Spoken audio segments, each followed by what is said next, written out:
What up, Buzz? You tapped in? Okay, Goose, you tapped in too?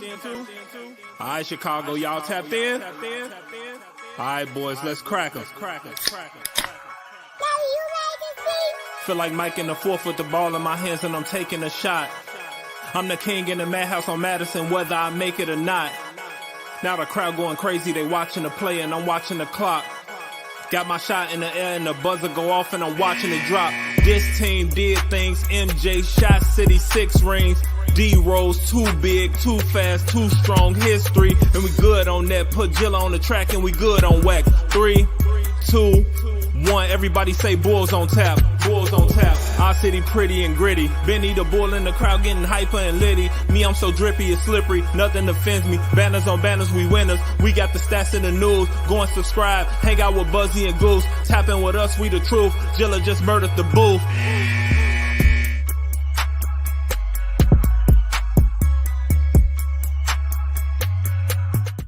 Ladies and gentlemen, welcome to Bulls on Tap. I'm your boy Buzz. I'm joined by my dude Goose, aka Bulls Scripted, and we are here to recap a 102-98 victory over the Orlando Magic. But before we do that, be sure you're going to ontapsportsnet.com for all your Chicago sports literature and podcasting needs. Following us on Twitter at BullsOnTap and on Tap Sportsnet. Following Goose at Bulls Scripted and follow me at Buzz on Tap. Anywhere you can listen to podcasts, you can listen to us. 5-star rating and review because that's cool and tough. Also, if you're on Twitter or Facebook, head on over to the YouTube. Subscribe to our channel at OnTap Sportsnet. Hop into the comment section. Talk about these Bulls victories with us. That's 8, right? That's 8 in a row, brother. 8 in a row for the Chicago Bulls. Absolutely awesome. And this is DeMar DeRozan's, I think it's his 11th straight victory because he missed a couple of those games when he was out with COVID, but 11th straight victory for DeMar DeRozan. Another night, another Bulls win, man. How you feeling? I'm feeling all right. But, the 8-game win streak itself is awesome.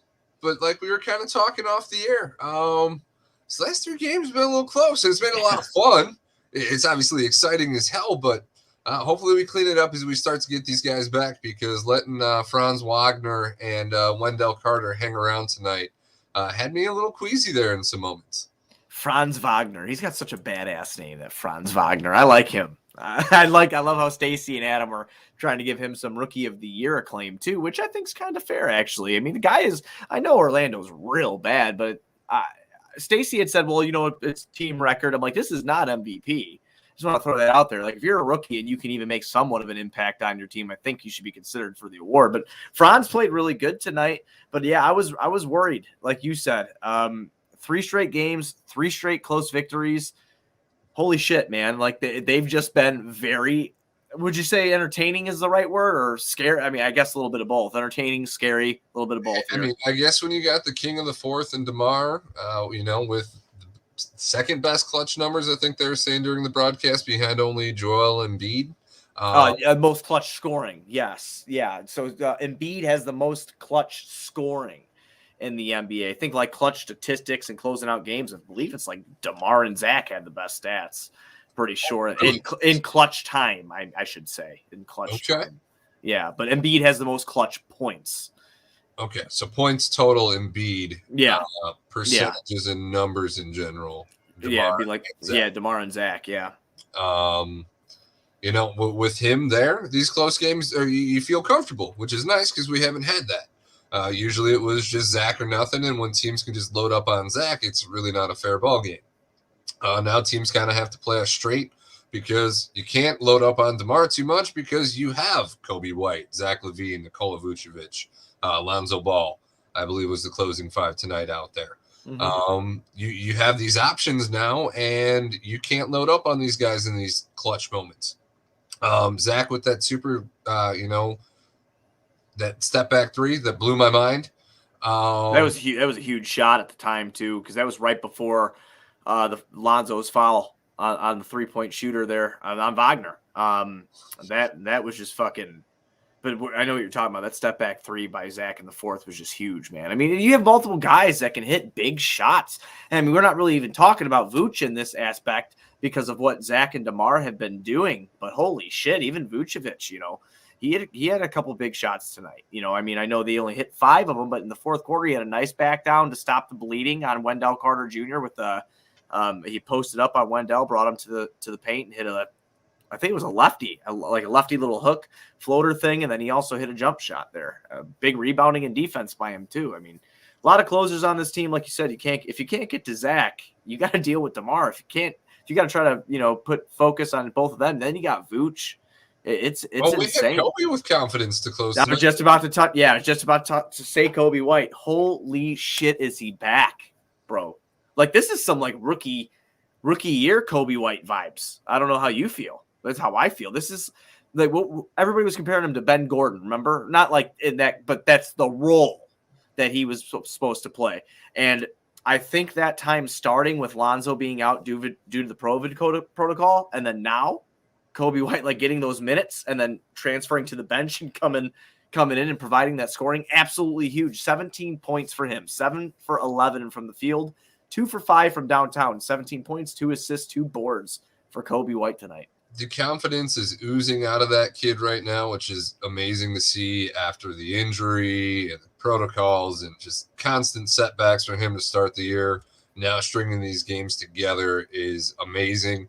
And I think we got to give DeMar some credit here. I feel like he's fueling Kobe up.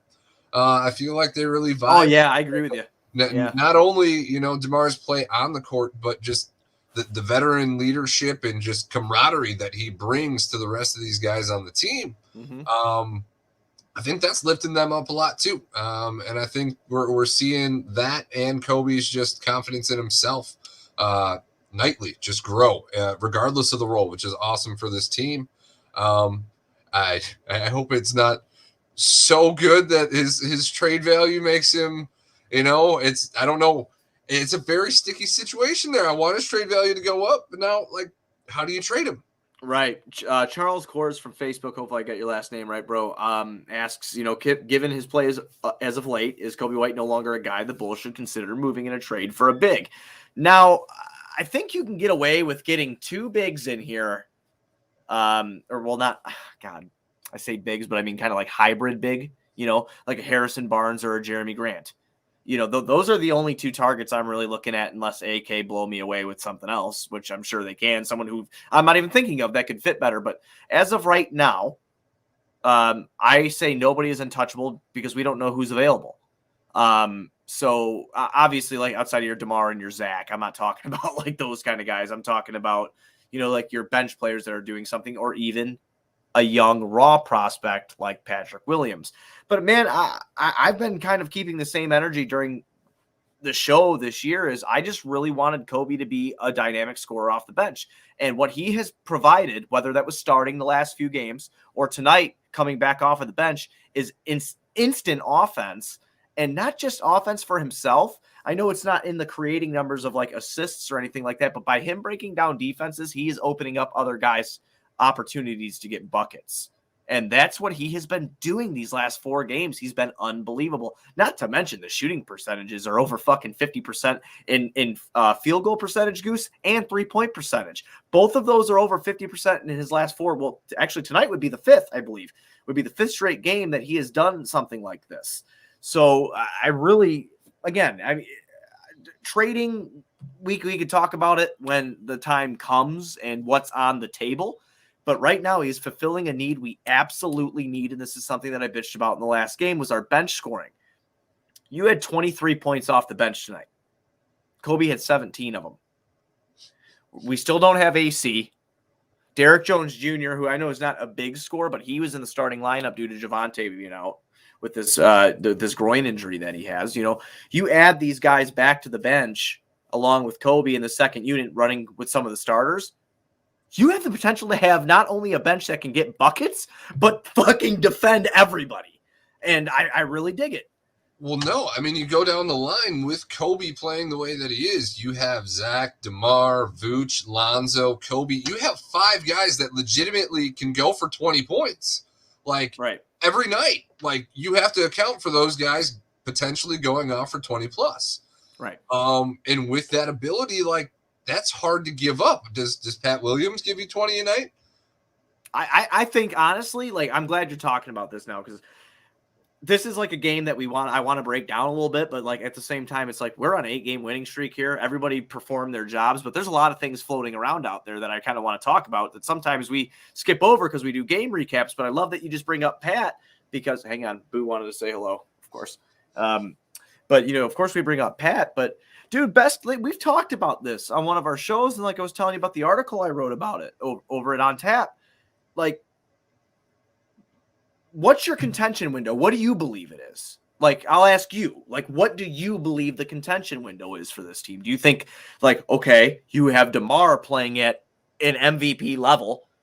Vooch, yeah, the scoring has been a little bit inconsistent, but he's finding himself defensively. He is still rebounding the ball. And when he gives you points, you're blowing teams away. I mean, it's not, you're blowing them away. You have Zach LaVine, who's just able to turn it on when he needs to. Your bench is coming to form. What's your contention window? Is it right now, or do you wait? I mean, and if you wait, how long do you wait? For this roster, your contention window is right now, because DeMar's not going to be playing at this level. Zach's not going to be getting paid under $20 million to play at the level that he's playing at after this season. Your options kind of shrink up for what you can bring onto the roster, but then at the same time, do they have to account for the player that they trade for an ad? Does that long-term bigger salary affect how much they're willing to pay Zach or can pay Zach? Obviously, with bird rights, they can pay Zach whatever. They can offer Zach more than other teams. Yep. And I'm sure if the teams that actually works in the Bulls' favor this time too.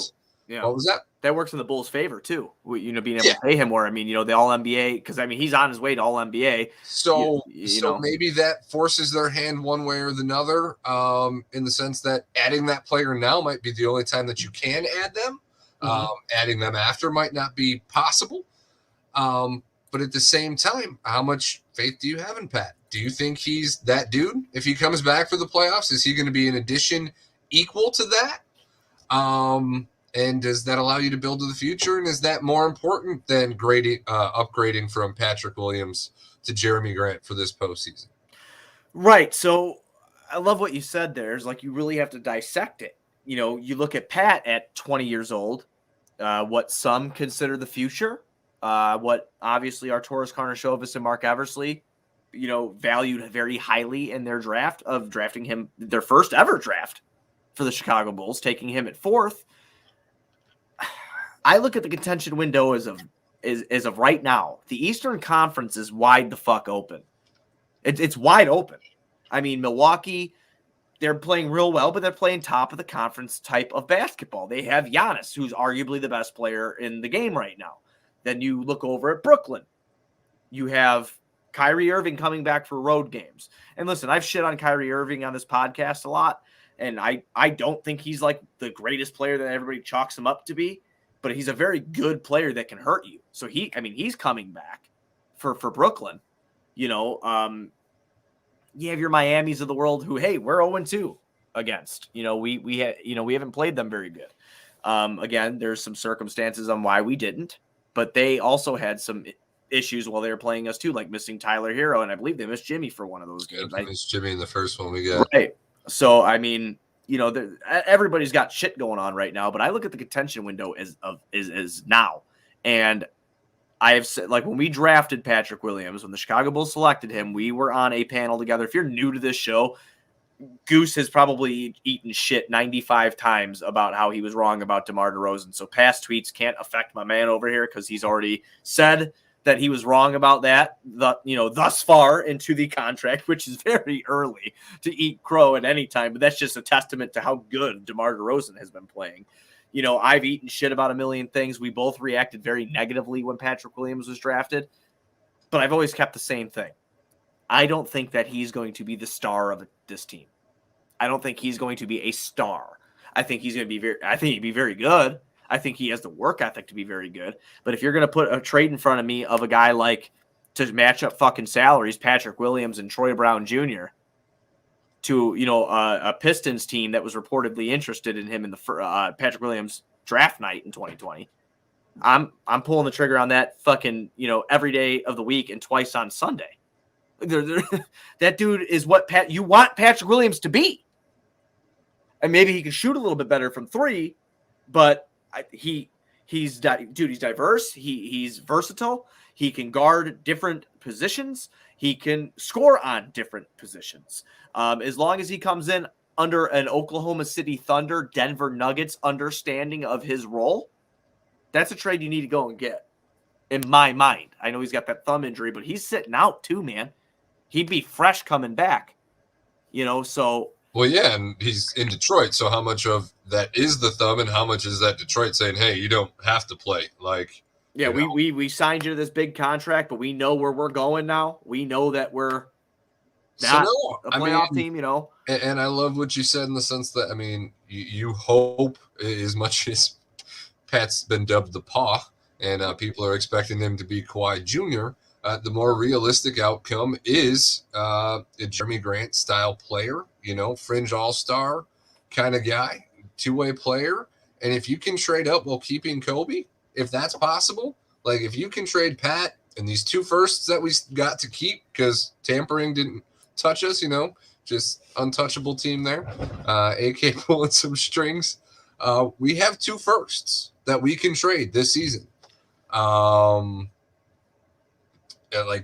you use those with just Pat to get Grant?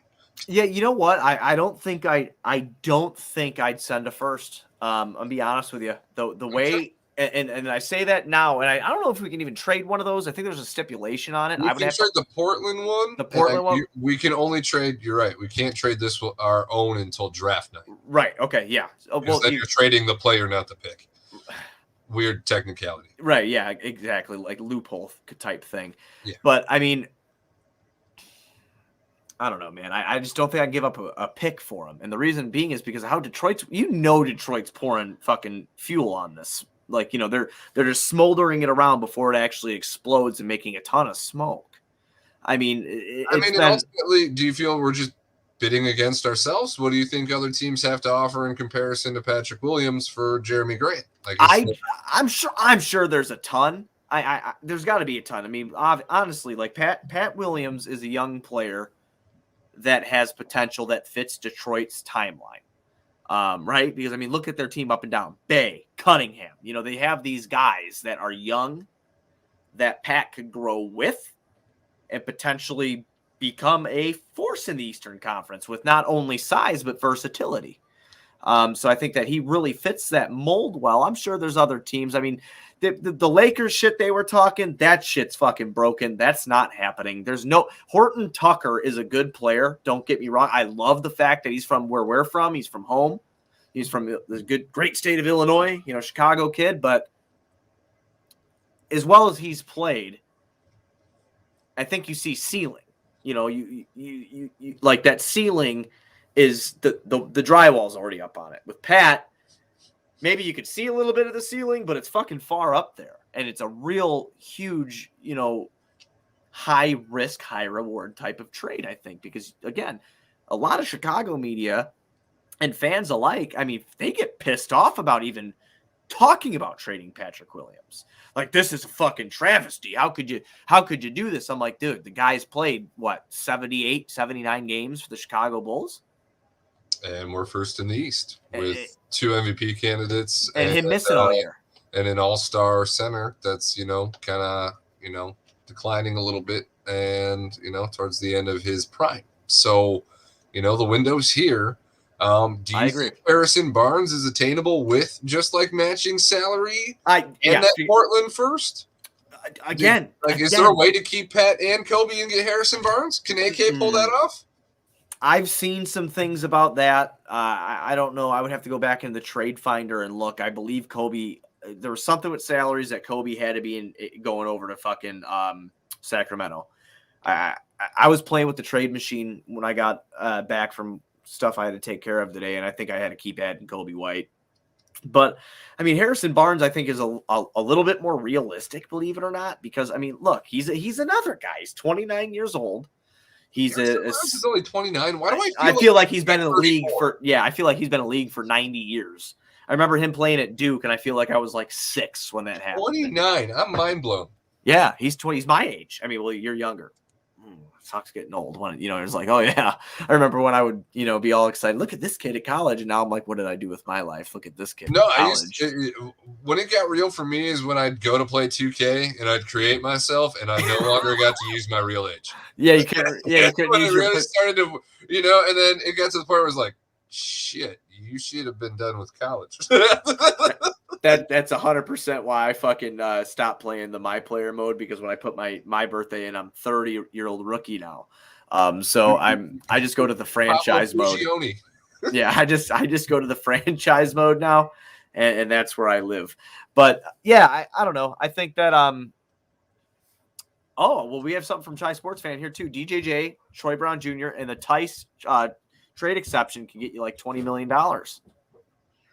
So Barnes makes about $20 million, right? He does. Yeah, he does. Yeah, he does. And I mean, he's shooting crazy from downtown too. I mean, he'd be a good fit, good, decent defender, good shooter. Who he would serve the purpose of guys, getting into the lane, like Zach and DeMar. He allows you to double dip, and then when Pat comes back, you also get to bolster your bench. Right. Would that be enough, though? That's what I mean. With the Portland protected first, maybe throw in a couple seconds, throw some cash their way, I'm sure. I definitely think the Bulls are going to look to improve, though. That's the thing. Regardless on who they go and get, it's going to be somebody who's not Javonte. And again, I like Javonte, but it's going to be somebody who's not Javonte Green starting at the 4 come after the trade deadline. Did I hear right? 2 to 4 weeks on Javonte? Yeah, with the groin injury. Yep, 2 to 4 weeks with him. So, and this trade deadline's quickly approaching, brother. I mean, the Bulls it's right before Valentine's Day. Yeah, I mean, the Bulls are 25-10, right? And I mean, with 35 games into the season, like you said, what is it, for February 12th? I think the NBA trade deadline is. I gotta look now because now I'm all curious.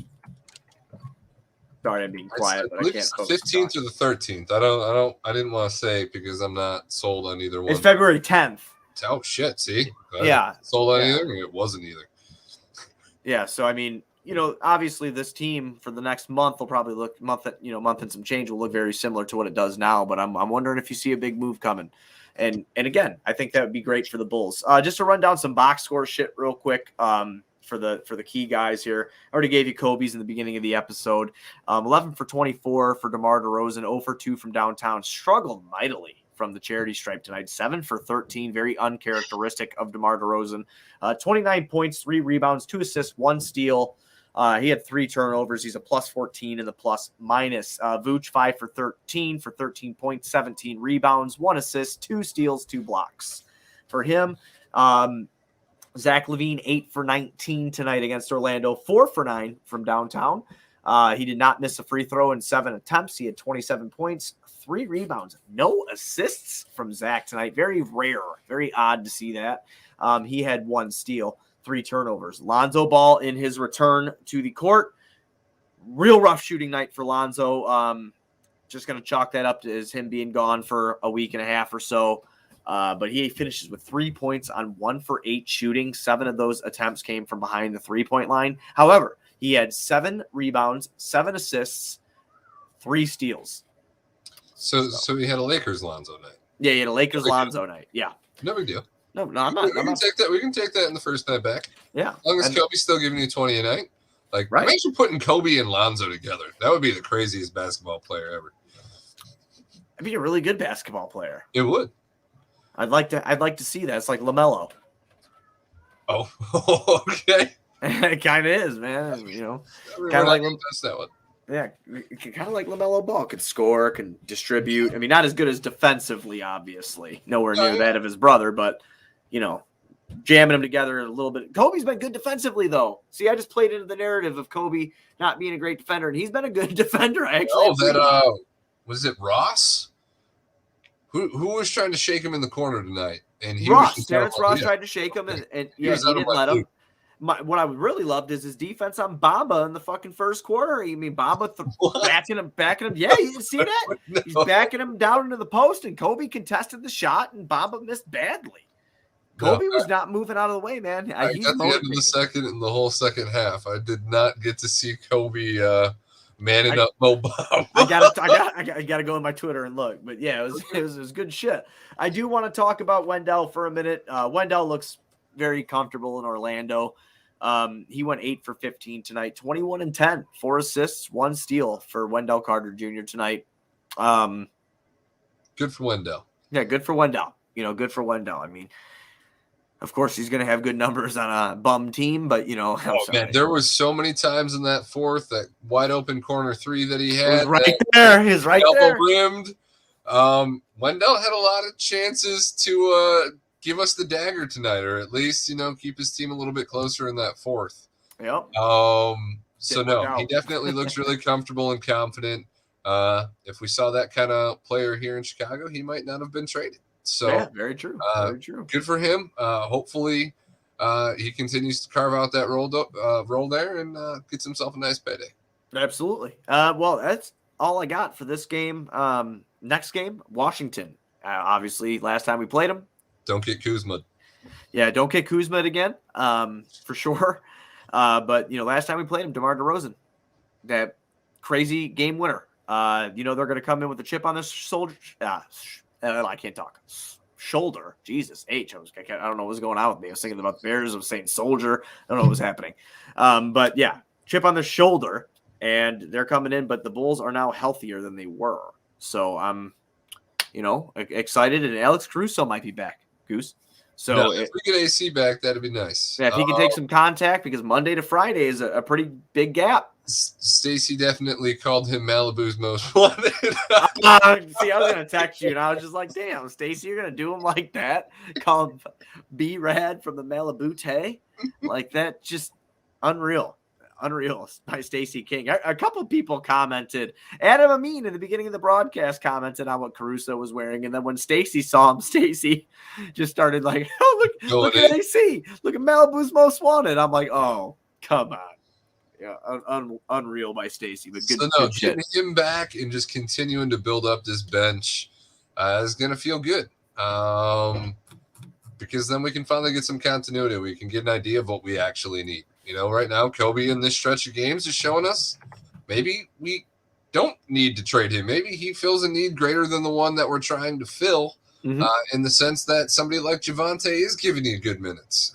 DJJ is already here. He is somebody who's extremely versatile. Yep. We have the buyout market, like you threw out on the last episode, that guys are actually going to want to come here. We're first. Yeah, it's definitely going to be a desirable location. Yep. So maybe we don't have to get hasty here. It's fun to talk about, and maybe it happens, and I'm on board for the aggressive play. We've definitely seen that they're not going to sit on their hands and let this opportunity pass. And it's paid off thus far. So no, we'll ride out with that. We're on an 8-game win streak. We get the Wizards again. Very winnable game. Let's not mess around. Yeah, absolutely agree with that. I just want one more thing before we head on out, dude. We are now 25 and 10. Milwaukee also does have 25 wins, but with what's happened with the Bulls' schedule and everything like that, due to the couple postponements they had, they are 25 and 10. They are ranked first in the Eastern Conference, and they are 2 games ahead at this point in time. Chicago Bulls are 2 games ahead of Brooklyn and Milwaukee, and they are 3 games above the 4th seed, Miami Heat.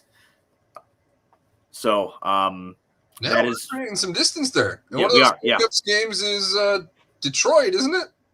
Yeah. Yep. Okay, so that's a gimme. Yep. Especially if it's at the end of the season, Detroit probably won't play. Hopefully, we don't have to play our players for that game. Hopefully, our fate's already decided. Yeah, but I mean, it's pretty wild. This team is going to have. That's like the statistic thing where everybody is like, oh, like even in baseball, like it's a 10-game jump. That doesn't happen a lot, in victories. The Bulls are looking to have what? What do you think? Maybe like 30 fucking more victories than they had last year. Is that fair? Yeah, I mean that's not unrealistic. They're on pace. They're on pace right now for what? I mean, you're almost halfway through the season. I mean, what? Like 60 and 22? If we get 60 wins, dude. I'm just saying that's what they're on pace for, right? Because I'm trying to do the math in my head. Yeah, that's 60 and 22. That's fucking nuts, dude. That's like we said on the last show. That's coach of the year. That's executive of the year. That's GM of the year. That's for sure got to be an MVP. I don't give. That's a clean motherfucking sweep. It has to be. Well, no, and then do you just get co-MVPs? Do you just DeMar and Zach hold the trophy together? Like, what happens? That's it. what happens is the league and the world are put on notice. The Chicago Well, no, Bulls I mean, will because win that would championship. probably be the first time where like two guys on the same team legitimately had a similar enough impact. I mean, to their where stat they lines would- are almost identical. No, you know what I mean? So, Yeah, like, yeah. how do you give it to one or the other? Obviously, you just go, sorry, Zach. DeMar hit those 2 game winners in a row. We've never seen that before outside of Larry Bird. And we just got to roll with that. That's our tiebreaker. Because other than that, if we win 60 games, Zach and DeMar should be holding the MVP trophy together. And you know what's even more remarkable is that they did this in that really tough stretch in, what was that, the beginning of December? Oh, no. I remember starting the season out, and we were like, dude, our schedule's rough. Yeah. Like, we got to get this continuity and this chemistry together real quick. It's like if we go like 5-3 in this 8 game span or 4 or whatever, like it's gonna be like okay, 4-4. Now we're fucking 15 games over 500. That's just so gnarly. Those words, I did not think I'd be uttering those words. Yeah, fucking amazing shit. But we'll I will be at the game on Friday. I think. One serious note thing before we leave. Everybody, we did the podcast when we came back on, what was that, Saturday? Yeah, because they were off on Sunday. So when we came back on Saturday, thank you, everybody, for the wishes about my mom. I appreciate it. Her services are going to probably be on Saturday, so I'm still kicking the tires if I'm going to go to the game or not on Friday. I know she would tell me to. So, go enjoy it. But thank you, everybody, for that. But I'm pretty sure we'll be back either – if I don't go to the game on Friday, we'll be back Friday night. If not, we'll just do something on Sunday to kind of recap the weekend and everything like that. But I just want to thank everybody for the kind words. And then, let's go get this dub against the 19-18 Washington Wizards. They did win tonight against Charlotte. So they are now the 7th seed. They have sole possession of the 7th seed in the Eastern Conference right now. So, we'll be hopefully back after that game or again on Sunday. You got anything else to lead out with, brother? No, I mean, definitely. You got me choked up. No, we're good to ride out. All right, I'm sorry, man. I'm doing my best, Goose. I'm doing my best, brother. Everybody be sure to go on OnTapSportsNet.com for all your Chicago sports literature and podcasting needs. Following us on Twitter at BullsOnTap, at OnTapSportsNet. Following Goose at BullsScripted, me at BuzzOnTap. Anywhere you can listen to podcasts, you can listen to us, 5-star rating and review because that's cool and tough. Head on over to the YouTube, go to the OnTap Sportsnet page, subscribe to our channel, hop in the comment section with everybody else that hops into the comment section with us because it's a really awesome time. I do want to shout out Bryce Wheeler before we leave because I did not see this James Bond villain named Franz Wagner. Love it. Going to put that on a t-shirt. You're the man. We'll give you royalties. We'll be back when we're back. Let's go, Bulls.